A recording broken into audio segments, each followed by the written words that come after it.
Thanks everyone for coming. So this talk is going to be a little bit more technical than the audience may expect, because just by subject is that this is about Terraform. I will go in details what is it and try to introduce everyone to approximately the same level during 1 hour. And there will be most of information for people who work with Terraform on a daily basis. So if you have any questions, please make sure that you ask them after the show, and or this is not show, but anyway. So, who am I? My name is Anton Babenko. I'm from Ukraine, but I live many years in Norway. I've been working as web developer and CTO and tech lead, and now it ended up that I have my own company, and I literally sell consultant help related to Terraform and AWS and DevOps, and it seems so good, so that I really enjoy what I've been doing. As some of you may remember from the talk by Ivan at Keynote today, where he explained his story about open source and how he started with open source and why he did it, I have been doing literally a very similar process. So I started using open source a long time ago, fixing text, whatever, fixing bugs, fixing documentation, and then I figured out that it's actually fun. So I started approximately, I don't know, maybe 20, 25 different repositories. Half of them are heavily used, and like 90% of them are related to Terraform and AWS and DevOps. So if you've been using Terraform and AWS, and in particular using modules, then most likely you saw some code which I wrote. So I know there are some people who have been doing this, so thanks for that. And overall, there were about 1 million of downloads of these specific code snippets or Terraform modules. So I also write, I like to publish literally everything what I do as open source. So I start new project, I start proof of concept, then it eventually will end up on my GitHub account. And also I like to answer people's questions, and it's okay if I receive an email or if it's new issue open on any of my GitHub account or repositories. That's okay, I usually respond to that. So don't hesitate to ask questions anyway. And sometimes I use Twitter, but I still don't understand why, really, like why I should write anything there. But nevertheless, I click likes, I retweet things related which I think are interested. So name of the company where I work is Better Job, and one of the recent projects which I made is called Modules TF. So Modules TF is, as you can guess by name, it is a Terraform utility which allows to generate Terraform configuration files from different sources. I will go in more details. So why I'm having this talk now? So I just explained what I've been doing, and for simplicity, I can say that I like to call myself as Terraform, AWS, and fanatic, because this is things which I'm passionate about, and I've been doing this for quite some time, like approximately 5 years with AWS and 3 years with Terraform on daily basis. So this talk will go through some basics about infrastructure as code and Terraform, and then we'll look into CI/CD pipelines and go into how Terraform can be applied there. And I will go in more details about frequent Terraform problems, which is FTP. So for those who don't know, Jesse Robbins was a founder of Chef, and approximately, I may be wrong, but approximately 8, maybe 9 years ago, he explained the definition of infrastructure as code as something what can enable you to reconstruction the business from source code repository, application backup, and just bare metal. So time has passed, bare metal can be replaced with public cloud, but still the case is still there. Is that if you are doing DevOps today, that infrastructure as code is essential part of it. So you cannot do DevOps without infrastructure as code in first place. So that's an important statement, that infrastructure as code, for people who are pretty new to infrastructure management, to take into account. So think about this as that I know that most of people in this conference are Java or .NET or C, whatever, developers. But at the end of the day, your code is saved on Git or version control system, right? So think about this, that infrastructure is not different from your application code. And that's the whole purpose of infrastructure as code. So but why it is actually important, I mean, it can be cool and it can be like, oh yeah, infrastructure, application, let's treat them the same. But what are actually the benefits is that when you have the same process as you've been applying for application and you apply this to infrastructure, then you don't have to reinvent the wheel. So that the goal is to use exactly the same tools, the same process, and follow exactly the same procedures as you've been doing for application. So think about this, and this is really important, that you don't have to treat your infrastructure as something, oh yeah, I can click in console here and that's okay, I'm not going to touch it. It can work. I mean, believe me, 80% of people have been doing this and are still doing this. So infrastructure as code is very hard to sell to people and explain that, hey, please stop doing the easiest thing, make things properly. So, because you can actually get benefits in the long run. So the benefits are more visible, I would say, if you treat them the same. So, as some of you may know, or actually let me ask, I mean, I don't see anyone's hands, but I think, yeah, I can see. So can someone tell who's using public cloud? AWS, Google? Excellent. So it's almost everyone. And who is familiar with infrastructure as code or different tools for that? Right, so it's exactly the same amount of people, because if you was using AWS, you most likely have heard about AWS CloudFormation. And I will answer your question, which you already have in your mind, why I should use Terraform and not CloudFormation, but a little bit later.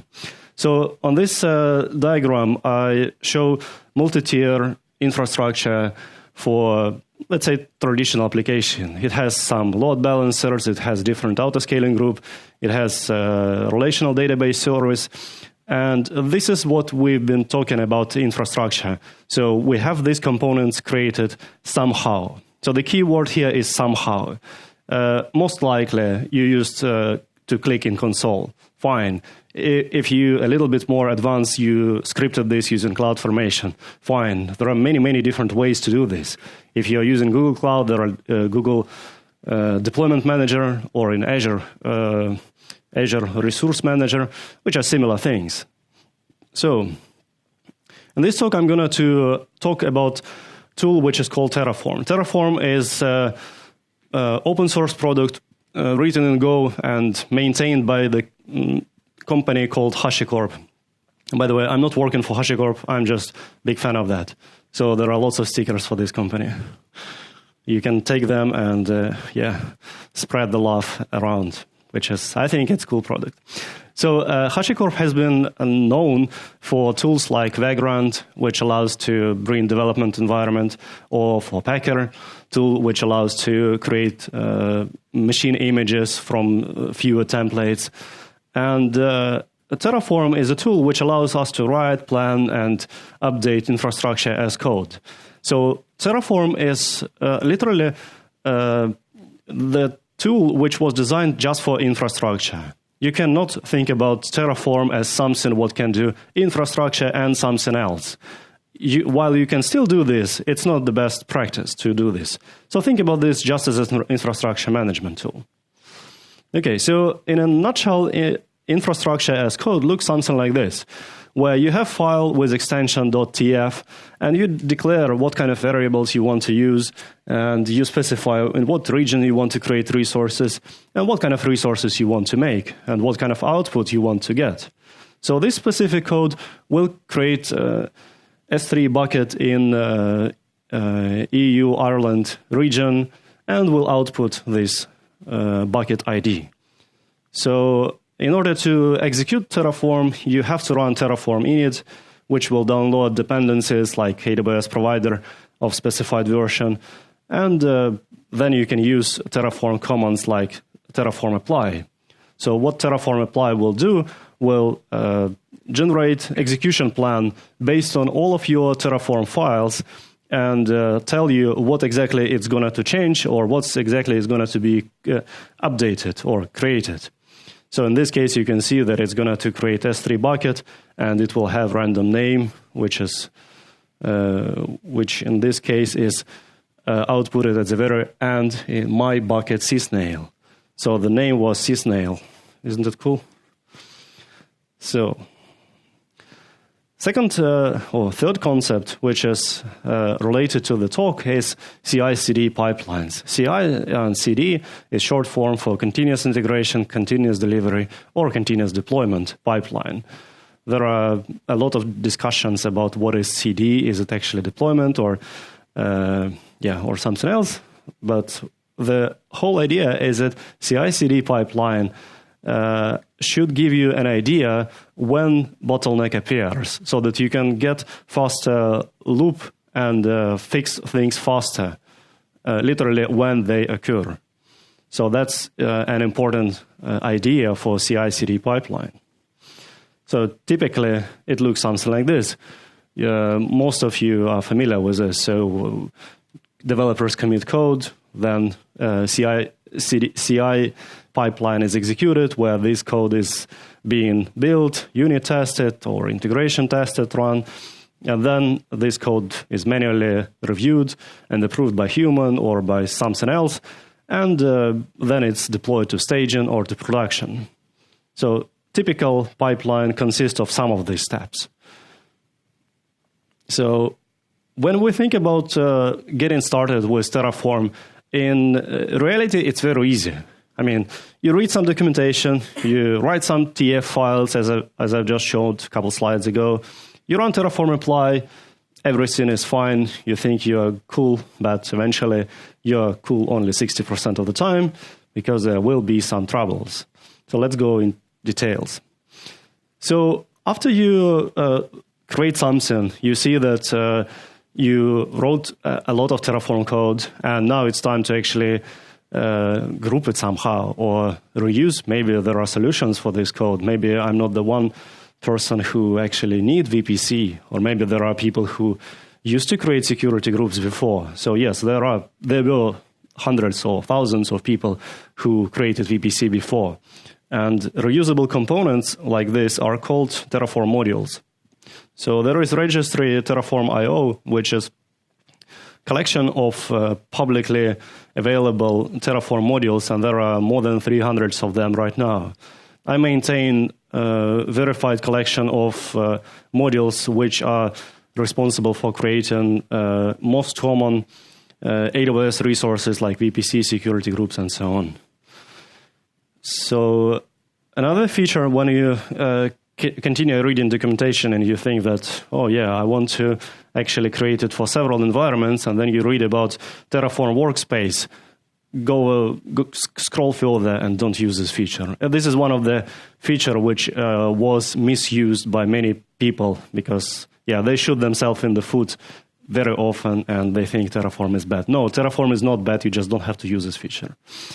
Okay, so CI/CD pipelines can be executed or can be described or can be integrated or implemented in tools like Circle CI, Travis CI. There are dozens of plugins for Concourse, Drone, Jenkins. I mean, these tools have specific integrations with Terraform. So you can definitely use anything else, but these tools have some integrations. But if we're talking about Terraform specific, then one of the project which I want to stress and which I want to make sure that everyone take a look and actually start on GitHub, because this is one of that project which was missing in the community for quite some time. So it allows us to make sure that the code which we are viewing is actually going to be applied, and it will create things which we exactly planned. So in a simple way, it allows us to run pull request and get output and make sure that, yes, that's what I want, and apply it right from pull request, which is very easy way. So you don't have to execute it on your CI/CD pipeline, or you don't have to ask your developer and say, hey, can you tell me what exactly will this work, or will this work for our scenario? You can just run it. Alternative way for executing Terraform is Terraform Enterprise.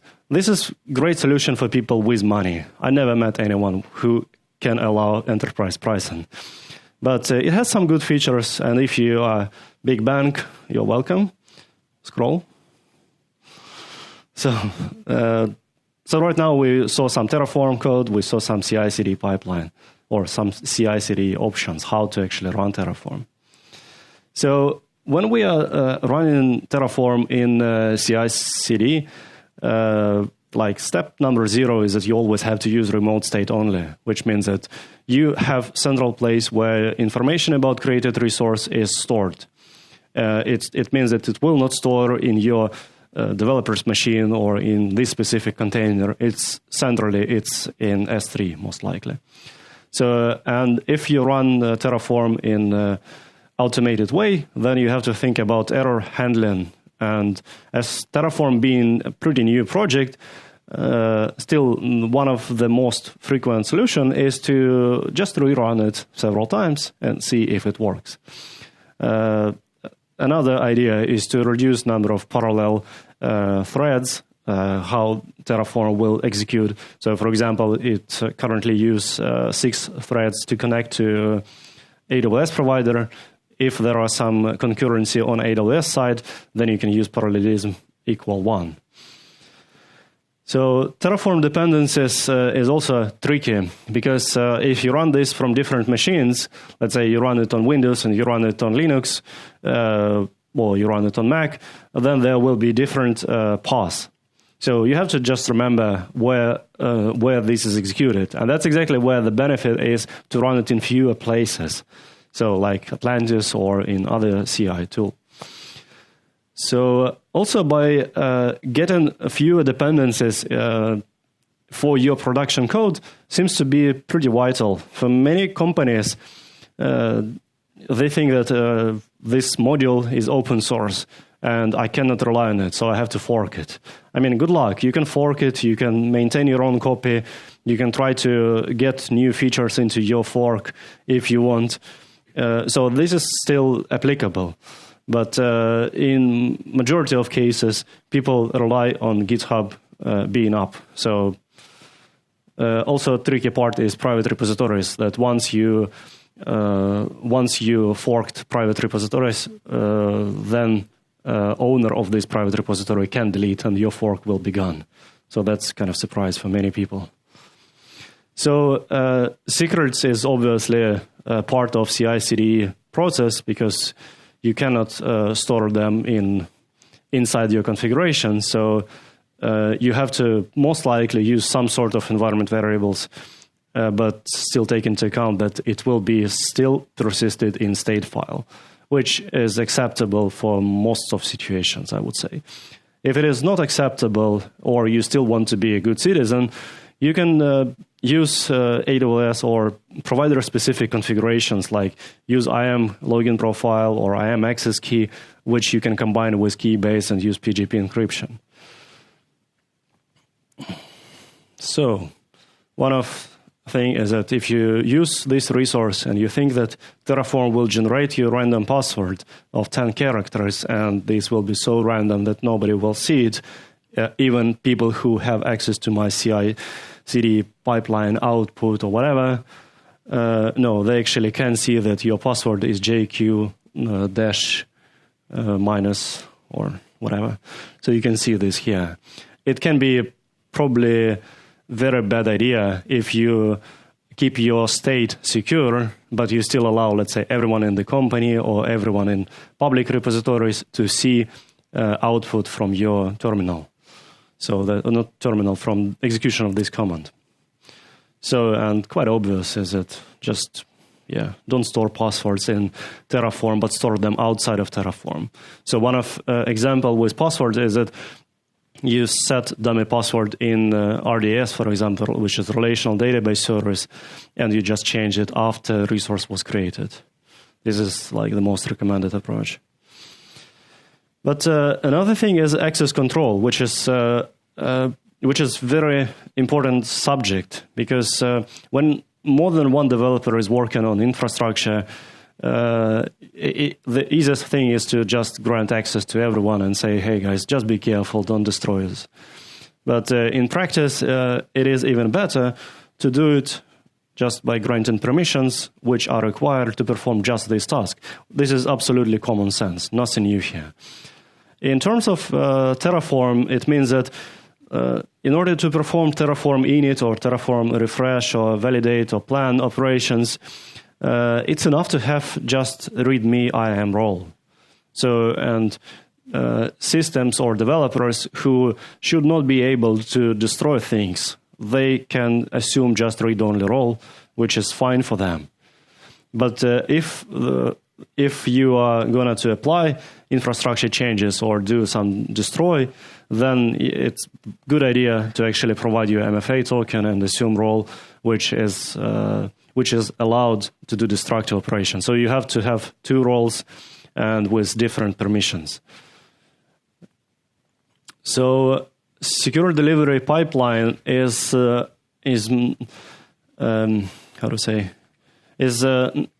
just about like access control and make sure that people don't have physical access to execute these things, but in many times it's also a question of whether you want to have this change in first place.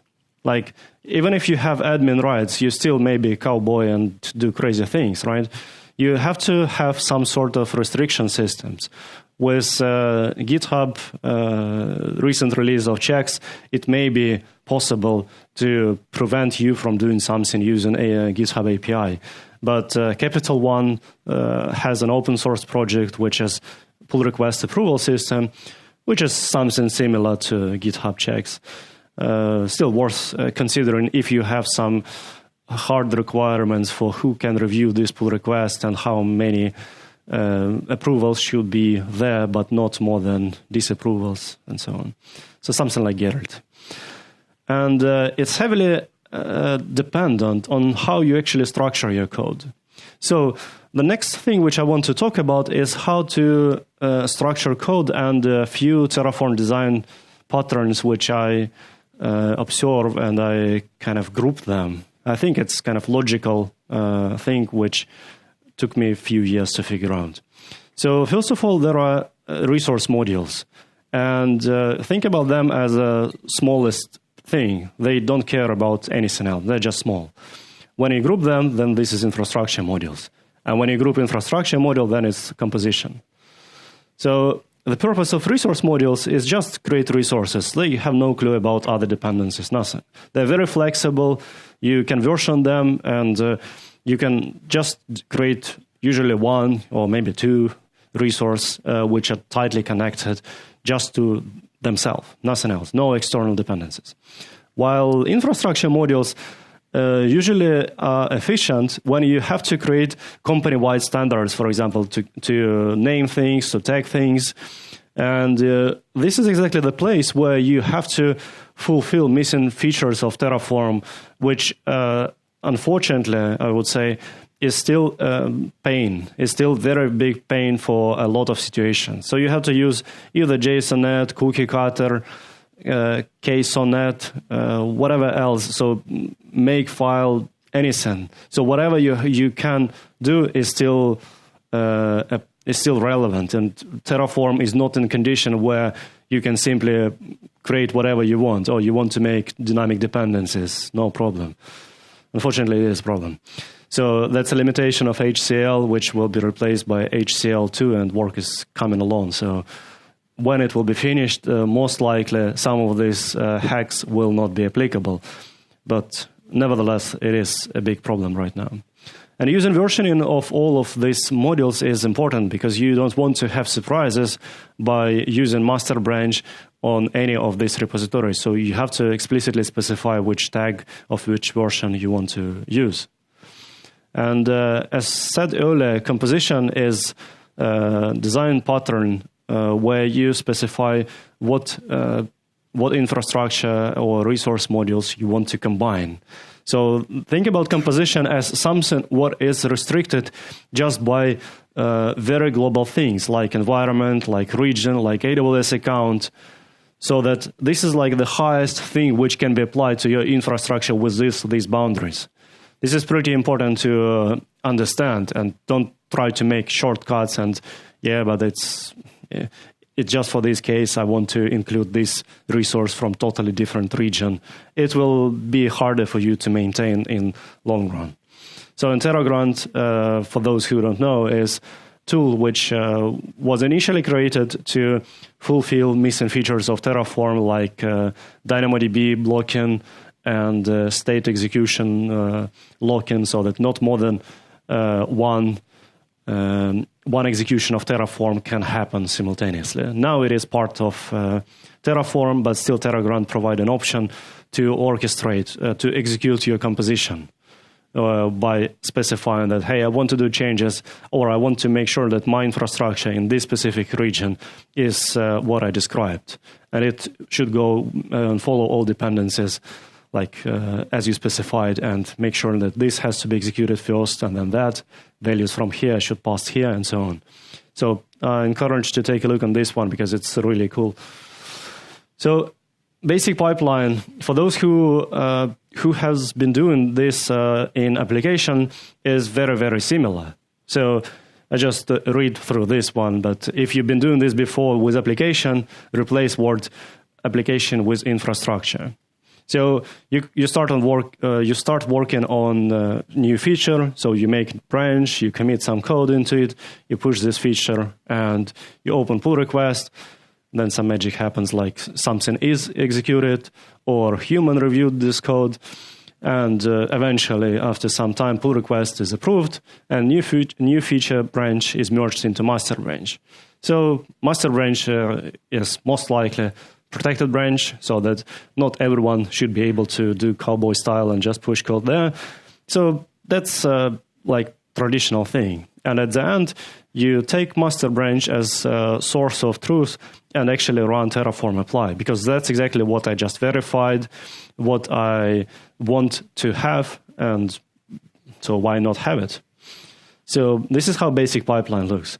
In terms of visual implementation, there were several talks about Jenkins X today and Spinnaker, which essentially is doing similar things. So you just make sure that your code is promoted from stage to stage, and then you may have some human asking for approval, like in this step it is approve infrastructure, and then you apply infrastructure. So this is typically what's happening with infrastructure. Steps may be different, but that's not it's not rocket science to figure out what kind of steps you should be doing. So pipeline for modules is slightly different, because in some situations when you're writing Terraform modules, you may be actually needing to have a step where you execute missing configurations, like to fulfill features of Terraform. And JSONNet is an example where you can execute it and get, like recently I ran it and it generated 10,000 lines automatically, and I don't want to take a look at it, what it generates. So I just push it and it seems to work. So this is how I work with Terraform modules, which some of you are using. So just generate code, push it, and people complain about errors. No, I'm kidding. It's not always like this.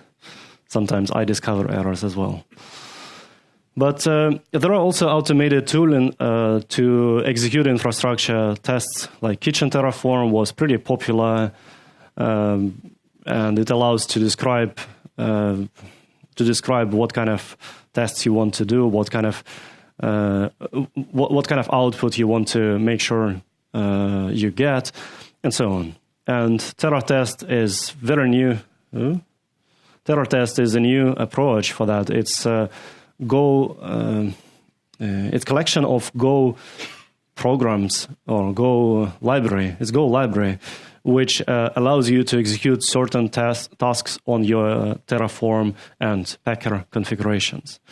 It is very young and very new, so I don't have too much experience with that one myself, but from a human point of view, I would say that it's not so cool as it may sound, because you get used to write declarative code. You like nice HCL. Sometimes you like JSON. I don't know if there are some people who like it, but still, you write very easy descriptive language or very easy declarative code, and then something should be written in Go, which is a little bit different. So you have to take into account that. So once you have successful execution from your code, then you can publish summary as a comment and say, hey guys, this module was released, and notify your users. If you have set up in the company where you have users of your modules, like in company where I work now, we have DevOps department, I would say, where we are responsible for writing modules which other teams are using.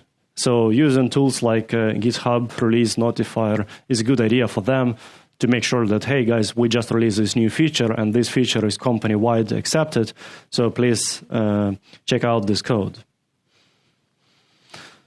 So there are quite a few tools which are in use in Terraform community, and in particular related to execute Terraform in an automated way, like pre-commit hooks to make sure that Terraform code is properly formatted, is valid, and documentation is up to date. So there are hooks for that one. And if you want to make sure that you provide values which are correct, then you can use tflint and a few other. They are not very commonly used yet because Terraform community is not so mature yet, I would say. Or it is mature, but still there are hundreds of projects which are just arising and nobody commits, so we can remove them. So I have like 15 minutes left, but the thing is that you have to not always think that, oh yeah, I can put everything in my pipeline, execute 1, 2, 3 steps, and I'm done. It's not always like this, because there are a lot of things which human actually has to do. So I attended several talks today. One was about Spinnaker. So in Spinnaker, you have predefined steps, or you can declare like these steps, pass output to another step, and so on. But what about things like refactoring? Like, who will take care of my code that I moved this module file to another module file? I mean, human has to do this somehow. Or upgrades. What will happen with my infrastructure if I change version of module? Okay. Or what if I made some error and I use module version which is not compatible, so I definitely have to roll back to something else, or I start using Terraform version which is not supported or has lots of bugs, and I just applied something and it break half of my infrastructure. So, or typically you run Terraform Apply from your computer and you close computer and go home, so then somebody will have to run force unlock to make sure that they can continue executing it, if this has happened not in an automated way. So there are still amount of things which human has to do. So we cannot rely on just, hey, this is your pipeline YAML file and it will do 100% of things. No, it will be like 50% of things. So now I'd like to go to frequent Terraform problems, which I've been experiencing. I receive almost daily, I receive emails, tweets, or issues open on different repositories where people constantly ask about different things, like refactoring, for example. What if I have my code in this folder and I want to move it to another folder, or I want to share it between 5 teams in my organization? So typically it's Terraform state MV, but if you have pretty big tree of your Terraform configurations files, like you have different projects and then in different regions, so you can easily end up with hundreds of files which looks very similar, but you want to do changes not manually there. So couple months ago, I was approaching this problem myself, like how can I update 100 projects with small change? So that I need to do things recursively in all of these folders. So from before, I was using Ansible and Terraform, so there is terrible. So Terraform plus Ansible is terrible. So that's a project which I just started, but it's, yeah, I think Ansible, or at least that was my idea, that Ansible should be a good tool to manage things like change something in one file or find file in this tree, but it didn't work out. When I was trying to look in Ansible and use some crazy syntax, it's simply very hard to do. So it's really terrible. I like the name, and I also like to run it as make file, so my command looks like make terrible plan. So another thing is that Terraform Upgrade is when you upgrade Terraform version and you run Terraform Apply and everything looks perfect and you're happy. But then after some time, you see that, oh yeah, this feature actually is buggy and I have to do something. So I came up with this 3 lines of code in order to get your previous version from S3 bucket and pull it from S3 and push it as a current version. So this way you can have some, you may lose some resources, but in general it works that you get previous version and you downgrade your version of Terraform and you keep using it. Or tf-env, which I referenced before, is also a good tool if you need to make sure that you run different types of Terraform with different version of Terraform. This is very helpful for testing modules in different configurations. Like I'm maintaining a lot of modules and I have to make sure that they actually working not just with the very latest version, which is usually the easiest part. But sometimes there are people with version which was released 2 or 3 months ago, and there are some challenges with it. So in Terraform logs is often happen when someone doesn't know what to do and just, oh yeah, I want to click Control-C while it's executing. So if Terraform was not able to continue or unlock it, then you have to run force unlock.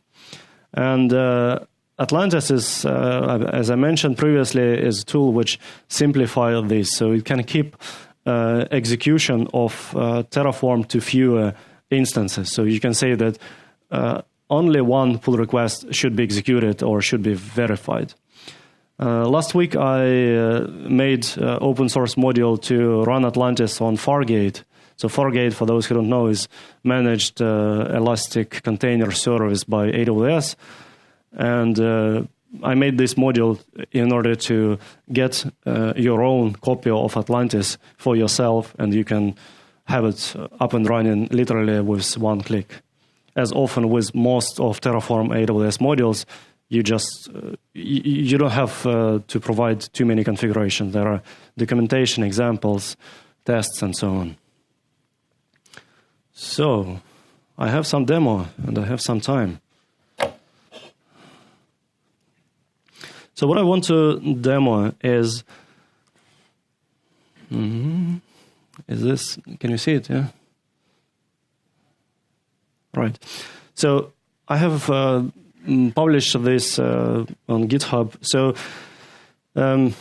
so this is typical configuration for to create some VPC or to create security group and to launch EC2 instance. So in this example, I'm calling couple Terraform AWS modules and connecting them together so that VPC is used here and security group is created in that VPC, and then EC2 instance is launched there as well. So this is a very simple example, which I can go to. So the first command which I have to run is terraform init to download dependencies. I did it before, so that's why it's pretty fast here, not because internet is fast. So another thing which I can do is that if I work from my computer, the normal workflow is that I simply run Terraform Apply. So it will now go to AWS and ask all information about resources which it knew and see what should be created. Since I have not run this code before, it says that 7 resources will have to be added and nothing to change. That's because it didn't exist. So in this example, it will create elastic IP address, EC2 instance, and security group with a bunch of rules. So I think that's exactly what I need. So I run yes, and then it's executed. So it will not take so long time. This is like normal workflow where you work, like typically if I'm the only one developer on project, this is what I do. I don't bother to introduce CI/CD just for myself, just because I can copy one file from another. Normally, so that's it. So now we can see that elastic IP was created, instance start, and also Nginx was started there. So that's the whole process, how I do this normally. So I write Terraform destroy because I don't want to get this resource now. So another thing which I want to show is how I can do this in pipeline. So it will take a little time to make sure that this is what I want. Yes, I want to delete all of these resources. And yeah, internet is terribly fast today. So let's see. So as I said earlier, working with infrastructure as code should be no different from working with application code. So here, yeah. So in this example, I will follow exactly the same process. So by making pull request, by making branch, by committing some change, and so on. So while it's deleting, I can take a look and make some change here. So for example, what I can change, let's say T2 nano is changed to T2 micro. Right, so resources were deleted. So I start to work on new branch, which is called, so this is my feature branch. So I think that's what I want. So I just commit code.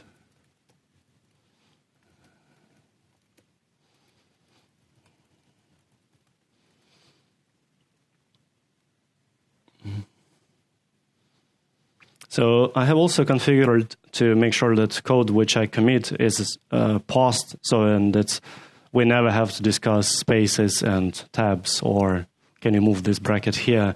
It's not opinionated. It's just Terraform FMT. So and it happens automatically for me. So now if I push this to GitHub, I have to make a pull request as well. I always do this from command line. So that's what I want to change. And as we can see, Circle CI is starting doing something. The funny thing is that Circle CI doesn't work in Chrome, so I have Safari for that.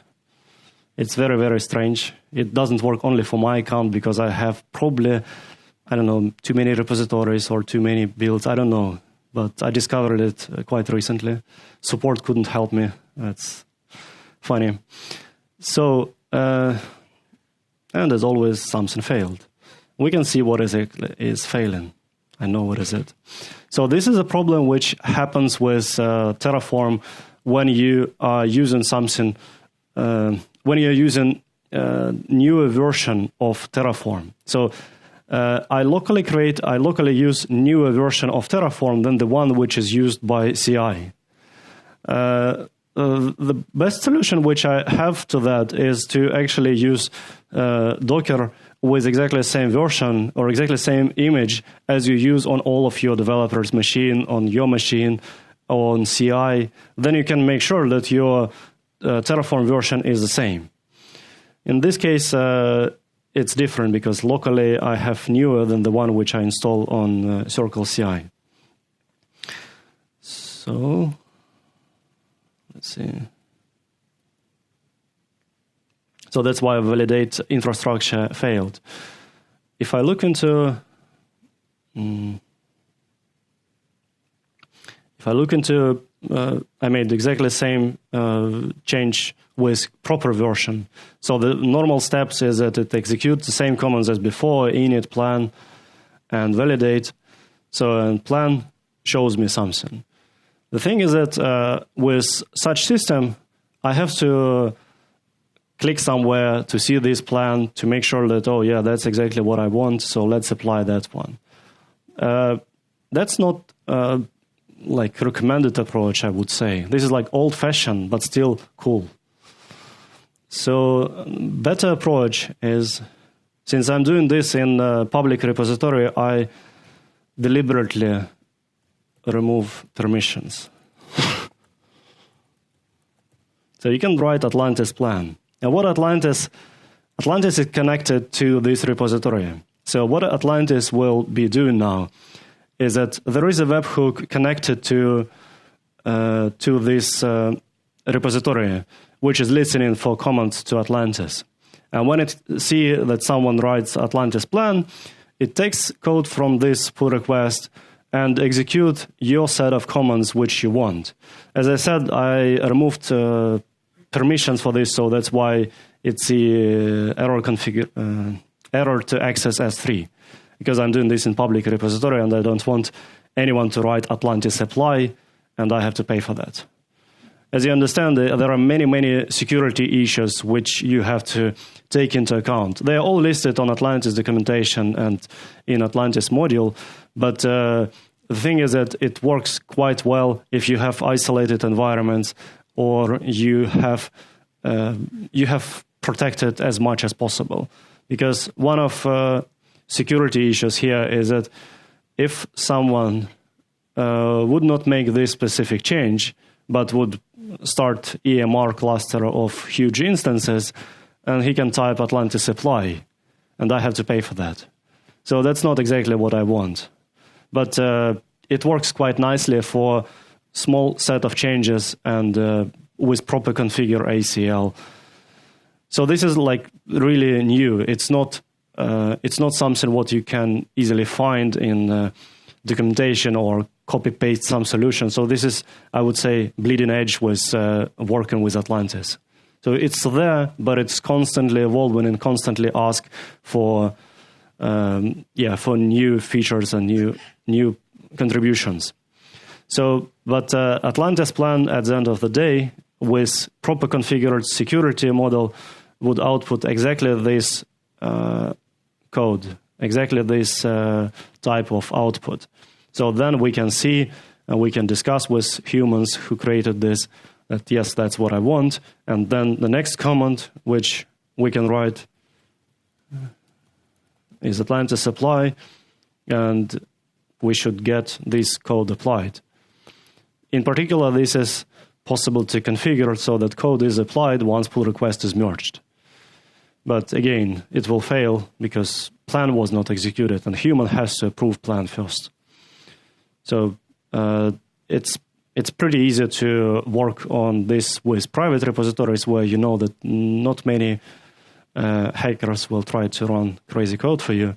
But I wouldn't encourage this to run on public like this. So yeah, I think that's mainly it. The code for this is on GitHub, and the link is there. So the next thing is, I think it's pre-last. So again, it's okay to use CI/CD for automated things and make sure that you can plan, apply, destroy, merge, promote one module to another environment. That's fine. This works out of the box. Documentation is well described on terraform.io. But remember that there are 50% of things which human has to do. And in order to let human do this change, make sure that he imply specific roles for specific minimum roles for doing this specific job. And MFA is also enforced. Questions?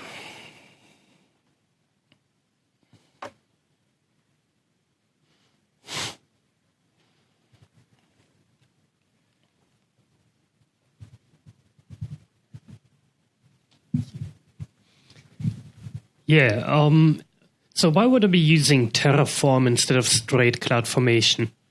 I know that previously CloudFormation didn't support any YAML, so we had to use JSON. But now that we have YAML supporting CloudFormation, why would we use Terraform when we go and wrap everything into Ansible anyways?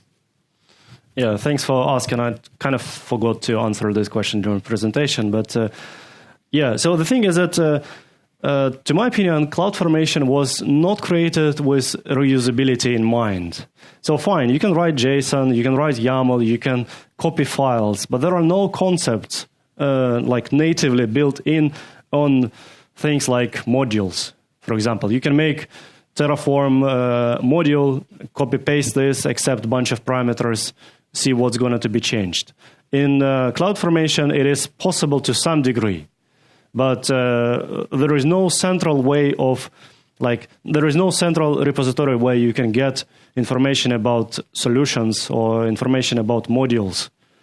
So you still have to, literally in every company where I worked with CloudFormation, there was an idea that, hey guys, let's make our own CloudFormation library. It will be the best library where only we will contribute. So why I should make my own library and AWS is not making anything for us? So they have some collections on GitHub where you get access to these CloudFormation templates, but they're not high quality as I would expect. In particular, my quite recent shock was 20,000 lines for the solution to install MongoDB in CloudFormation. 20,000 lines in YAML.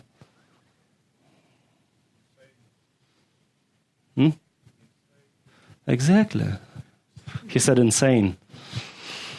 So, but another thing why I think that that Terraform is better than CloudFormation, even if you are using just AWS, it is that it's made for things like variables, conditional creation, even loops are somehow supported using count.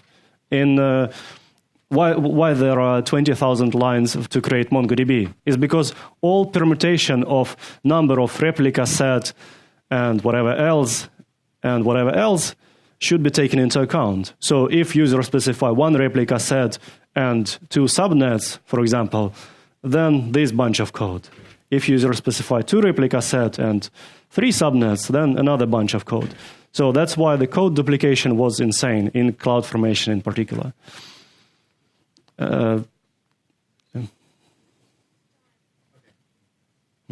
it says. Just a comment. I mean, just one more reason why should we be using, Terraform, because it's also used by other cloud vendors. So if you learn how to use it, you can also use to deploy your stuff to other clouds without, whereas with CloudFormation, you can just do it with Amazon. So, yeah. So I mean, not many people heard, but this young gentleman just said that you can use it with Google. So not only, but also with 70 more providers, which is pretty efficient. And it's open source. With CloudFormation, there were a lot of funny situations where a new feature is announced and released. Like one of example was NAT gateway. So we have NAT gateway. Excellent. People open CloudFormation documentation and it's not there. In Terraform, it turned out that it took approximately 3-4 hours from official release to new version of Terraform, which supports NAT gateway, to be released. 4 hours. So in CloudFormation, as far as I remember, it took about 2 weeks. And, there are a lot of things which are not in your control what's going to happen in CloudFormation. But thank you very much. And there are stickers